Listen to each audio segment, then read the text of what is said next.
Okay, hey guys, welcome back to my channel, and this is part 4 of iOS development basics and how to get started with iOS development. So, in this tutorial, I'm going to be explaining why you need the Swift fundamentals, and I'm also going to explain why you should use Swift over like Objective-C. So you see, you can choose Swift or Objective-C. But I would always use Swift because it's brand new. I mean, not brand new, but like it's quite new, and it's just a lot cleaner and easier to understand. It's also, if you're a beginner, it's much easier to understand than Objective-C, which has a lot of complicated syntax. So Swift is really simple, and before we get started, I want to reference my own Swift basics tutorial or Swift programming logic tutorials, and I made a big series about this. But basically, I just go over all the different fundamentals of programming, and you can actually use these for any type of programming language. It's not just Swift, but I do it specifically for Swift. So yeah. If I put that way now. So Swift is just like any other language. We have functions. So functions are declared with func. And I just create a function add 10.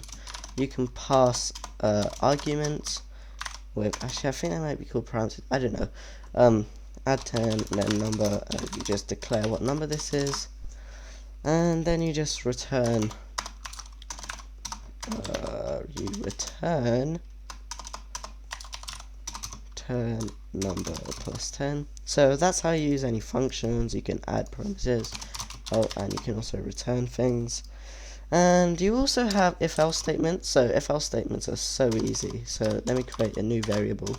You can also have variables and lets, which are, let is a constant, and variable can be changed. Okay, and you also have if statements. So if x is greater than 10, print x is greater than 10.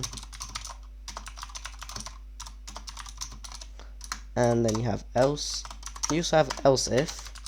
So else if we can have else if x is greater than 5, print x is greater than 5 but smaller than or equal to 10.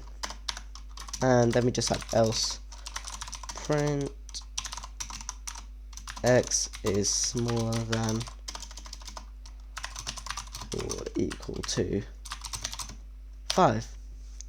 So yeah, these are all if-else statements, and you also have print statements, which just print things into the console. I mean, if I run this right now, we should see that we get a print statement, and we're gonna get the x is smaller than or equal to 5. So yeah, I just made this video to explain the Swift basics and link to my Swift programming tutorials series, because it's really useful. So yeah, x is smaller than or equal to 5. So they're the basics: if statements, functions, variables, and we also have other things like loops and different data types, but I'm not going to get into that for now. So yeah, and remember to look at my Swift programming logic series, and this is how you use programming logics in Swift. Sorry, I just got a bit confused. Anyway, see you in a future tutorial, and bye.